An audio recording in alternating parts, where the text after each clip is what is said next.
conversation I was having with about 8 or 9 of our service users at Phoenix Square about 2 months ago.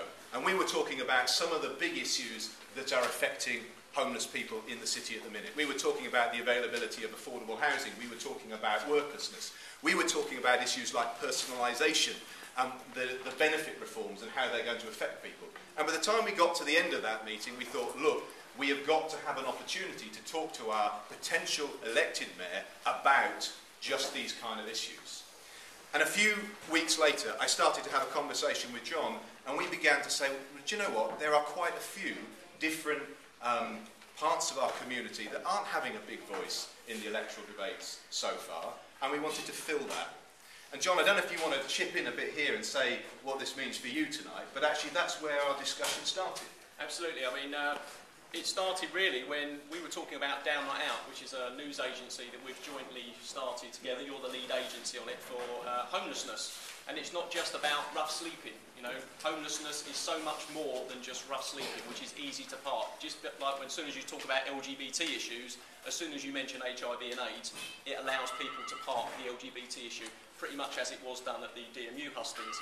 So tonight gave us an opportunity, in partnership with Action Homeless, to come here and represent all of the 16 volunteer-run news agencies that we have across Leicester and Leicestershire that deal with young people with the Wave newspaper, older people, Senior Eye, D-Zine for disabilities, I Know Mag for ex-offenders. I started Citizens Eye 3 years ago when I came out of prison myself, okay, so I know what it's like to have a voice.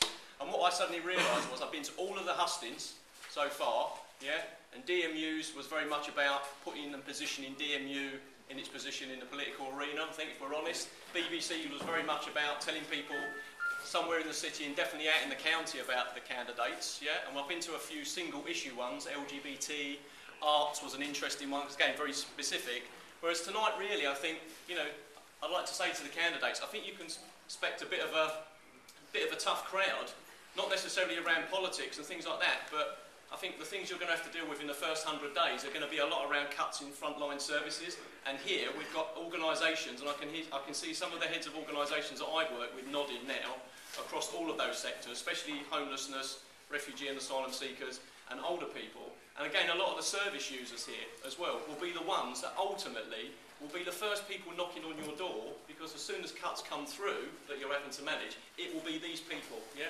I love arts hustings, don't get me wrong, I love a bit of culture, yeah? I love Leicester, yeah? I think One Leicester's a great idea, all that kind of stuff. I've heard all that now, yeah? Tonight is about drilling down into a little bit more, yeah? I think hopefully some people would agree, all nodding, and hopefully you guys don't mind that, because I'm sure you like to get your teeth into a bit of policy. So. Okay, cheers John.